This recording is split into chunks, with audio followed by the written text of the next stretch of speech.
One very common solution that is provided to people to help them deal with negative thoughts and emotions is positive thinking. This whole idea of replacing a negative thought with a positive one, or a negative emotion with a positive one. Now, let me just clarify, positive psychology does have its place in, I suppose, maintaining our mental, emotional, and spiritual health. However, when it comes to helping us resolve our issues, it's not really all that beneficial, because what it is telling us that we need to do is to repress or kind of delete the negative thought or emotion and replace it with one which is more acceptable.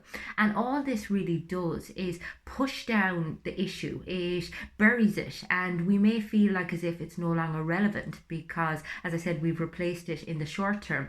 But in the long term, this is really unhealthy and can actually result in us becoming quite ill, because when we let unprocessed trauma or pain or hurt or emotional content build up, it manifests itself into something far worse than it actually is. So it's important that we equip ourselves with the emotional toolkit required to deal with the day-to-day stuff, so that it doesn't accumulate and get on top of us.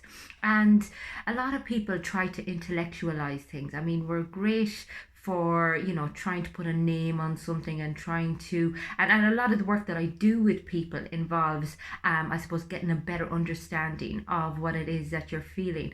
But the reality is, oftentimes to heal, you need to actually feel, and that means you have to experience something at a very physical level. You have to, actually explore the sensations that are going through your body and process the energy and release the energy, so that it's not trapped inside you, rearing its ugly head whenever it feels like it.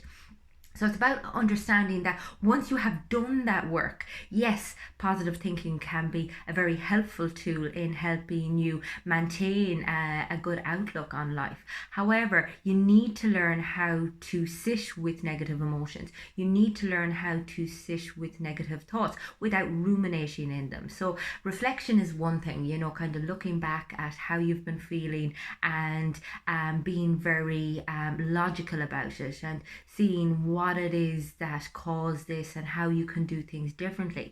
However, we have a tendency, even when we've tried to force ourselves to think positively about something, I mean, our natural mindset will always revert to the negative.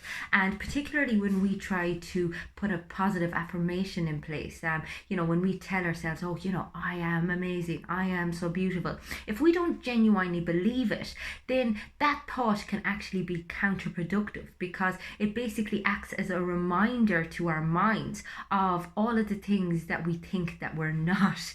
So as opposed to using positive affirmations, I encourage people to pay attention to what they already believe to be true. So that is to pick out the qualities in yourself that you acknowledge, that you're happy to acknowledge, and pay attention to them. And the more positive attention you pay, as opposed to positive thinking that you do, the more you will be drawn to what it is that you already feel good about, and you can grow on that, as opposed to trying to create a whole idea of yourself that doesn't actually exist. And as I said, when we try to force our mind to believe something that it genuinely doesn't believe, this is when we very quickly revert to rumination, and we kind of go down that rabbit hole of overthinking, which is no ways beneficial to us and can consume so much of the energy that we need for the more positive things in life,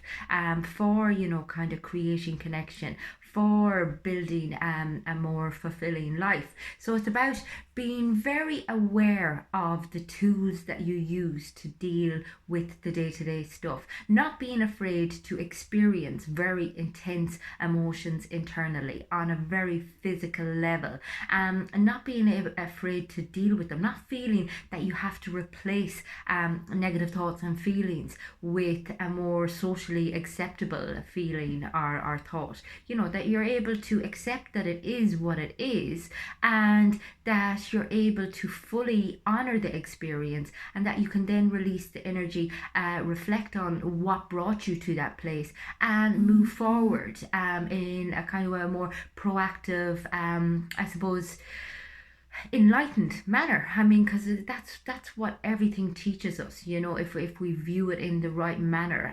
Everything is a lesson to us. Every strong emotion is a powerful messenger about what's going on in our life, or what it is that we need to heal, or what it is that we need to process, or where it is that we're holding on to pain or trauma.